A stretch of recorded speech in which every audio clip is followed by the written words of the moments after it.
Assalamualaikum warahmatullahi wabarakatuh.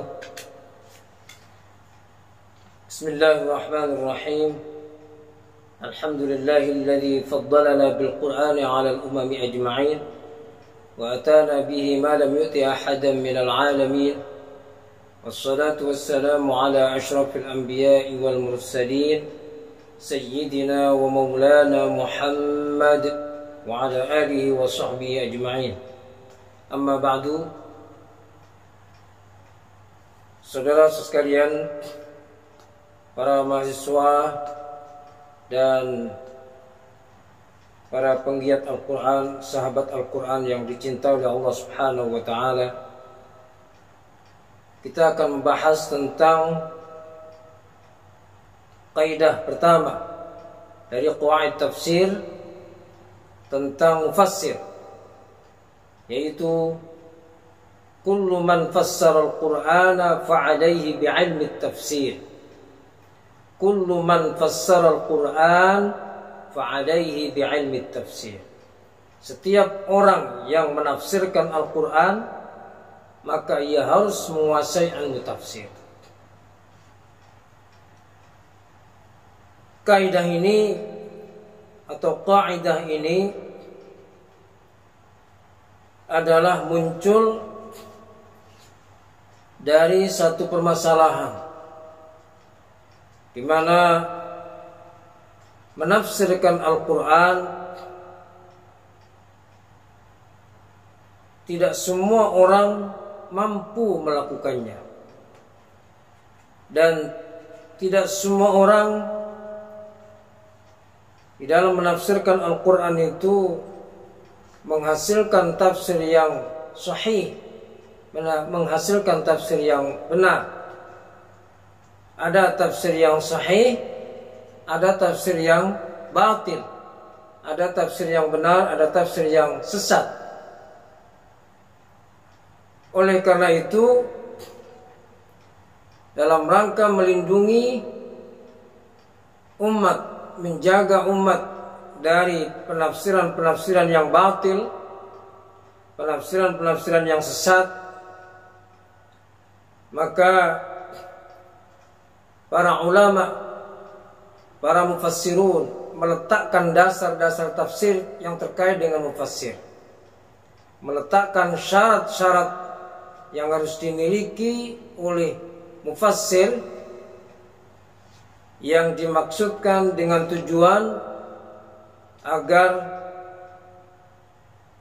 orang-orang yang menafsirkan Al-Quran hendaknya memiliki kualifikasi, memiliki kemampuan, memiliki keahlian yang benar-benar sempurna, yang benar-benar mampu di dalam memahami dan menafsirkan Al-Quran. Di antara ulama ada yang menafsirkan, ada yang menetapkan syarat bagi seorang mufassir dengan syarat yang banyak, seperti As-Suyuti di dalam kitab Al-Itqan. Beliau menetapkan 15 syarat yang harus dimiliki oleh seorang mufassir, di mana 15 syarat ini syarat kemampuan bahasa Arab dipecah menjadi beberapa bagian. Syarat yang pertama menguasai bahasa Arab, yang kedua ilmu nahwu, yang ketiga ilmu sharaf, yang keempat ilmu ishtiqaq, yang kelima ilmu ma'ani, yang keenam ilmu bayan, yang ketujuh ilmu badi', yang kedelapan ilmu qiraat, yang ke-9 ilmu usuluddin, yang ke-10 ilmu usul fiqh, yang ke-11 ilmu asbabun nuzul wal qasas, yang ke-12 ilmu nasikh wal mansukh, yang ke-13 ilmu fiqh, yang ke-14 ilmu hadis, yang ke-15 ilmu al-mauhibah. Yang ke-15 inilah syarat yang jarang ditetapkan oleh ulama yang lain, yaitu ilmu mauhibah, ilmu pemberian dari Allah Subhanahu wa taala kepada orang-orang yang dicintai, yang dikasihi, semacam ilmu laduni. Ada juga yang memberikan syarat, menetapkan syarat yang lebih sedikit dari apa yang ditetapkan oleh Imam As-Suyuti. Sebagaimana Mana Al-Qattan menetapkan syarat bagi mufassir, bagi orang yang ingin menafsirkan Al-Quran.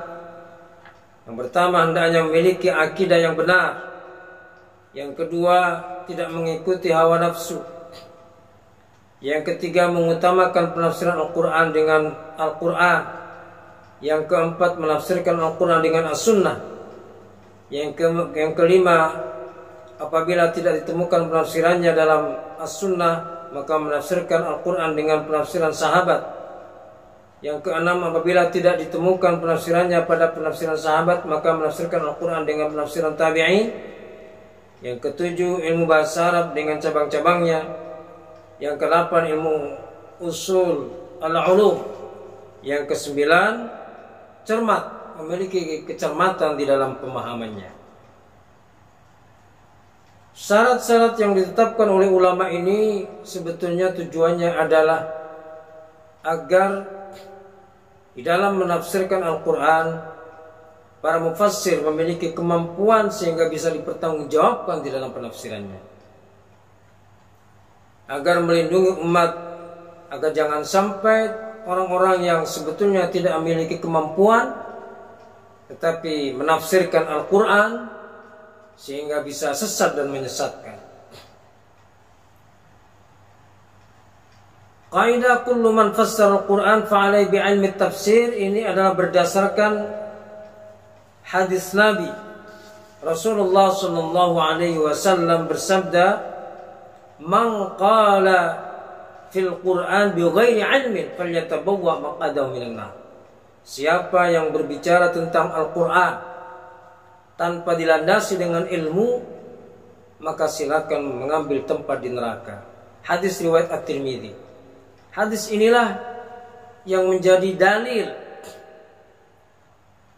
dalil atas kaidah kullu man fassara Al-Quran fa alaihi bi'ilmi tafsir. Para ulama telah banyak mengomentari tafsir-tafsir yang batil. Di antaranya adalah contoh yang diberikan di dalam kitab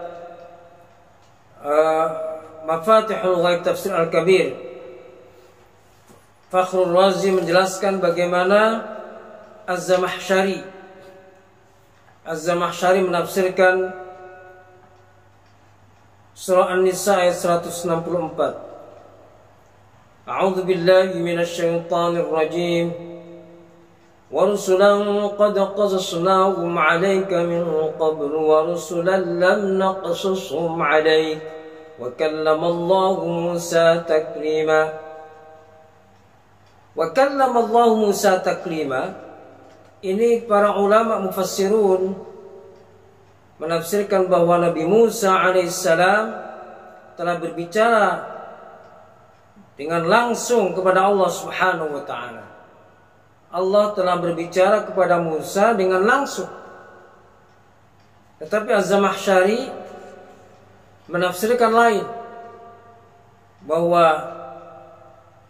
Allah Subhanahu wa taala mencengkeramkan kuku-kuku ujiannya, mencengkeramkan cobaannya kepada Nabi Musa.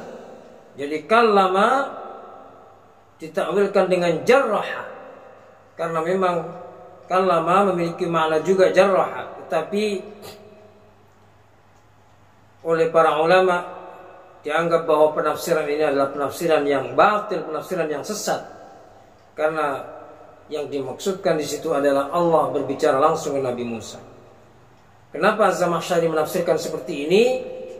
Karena Az-Zamakhsyari mengikuti aliran Mu'tazilah, di mana Mu'tazilah itu tidak meyakini bahwa manusia termasuk Nabi bisa bertatap muka langsung dengan Allah Subhanahu wa taala, bisa berbicara langsung dengan Allah Subhanahu wa taala. Sedangkan Ahlus Sunnah meyakini bahwa Nabi bisa berbicara langsung dengan Allah Subhanahu wa taala. Contoh yang kedua, wa taral jibala tahsabuha jamidatan wa hiya tamurru marra sahab. Surah An-Naml ayat 88 ini menyebutkan bahwa gunung-gunung kamu lihat sepertinya diam di tempat, padahal dia adalah berjalan seperti berjalanannya awan. Jadi ini kalau ditafsirkan bahwa dia terjadi di dunia, perjalanan gunung seperti awan itu terjadi di dunia sekarang ini, maka itu dikatakan oleh termasuk diantaranya Syekh Shalih Al-Utsaimin adalah penafsiran yang sesat. Karena para ulama ahli tafsir yang lain menafsirkan bahwa yang dimaksud gunung berjalan sebagaimana berjalannya awan dengan begitu cepat adalah terjadi pada saat nanti di hari kiamat. Sehingga kalau ditafsirkan sekarang, maka termasuk penafsiran yang sesat. Itulah contoh-contoh penafsiran yang sesat. Dan untuk melindungi penafsiran yang sesat itulah maka sekali lagi para ulama menetapkan syarat-syarat agar syarat-syarat mufassir, syarat-syarat yang harus dimiliki oleh orang yang akan menafsirkan Al-Quran agar betul-betul memiliki kemampuan di dalam menafsirkan Al-Quran. Dan ketika mereka memiliki kemampuan di dalam menafsirkan Al-Quran, maka insya Allah tafsirnya akan merupakan tafsir yang sahih dan umat akan terlindungi dari penafsiran-penafsiran yang batil. Dan itulah sesuai dengan kaidah kullu man fassara Al-Quran fa alaihi bi'ilmi tafsir. Terima kasih. Hadanallahu wa iyyakum ajma'in. Assalamualaikum warahmatullahi wabarakatuh.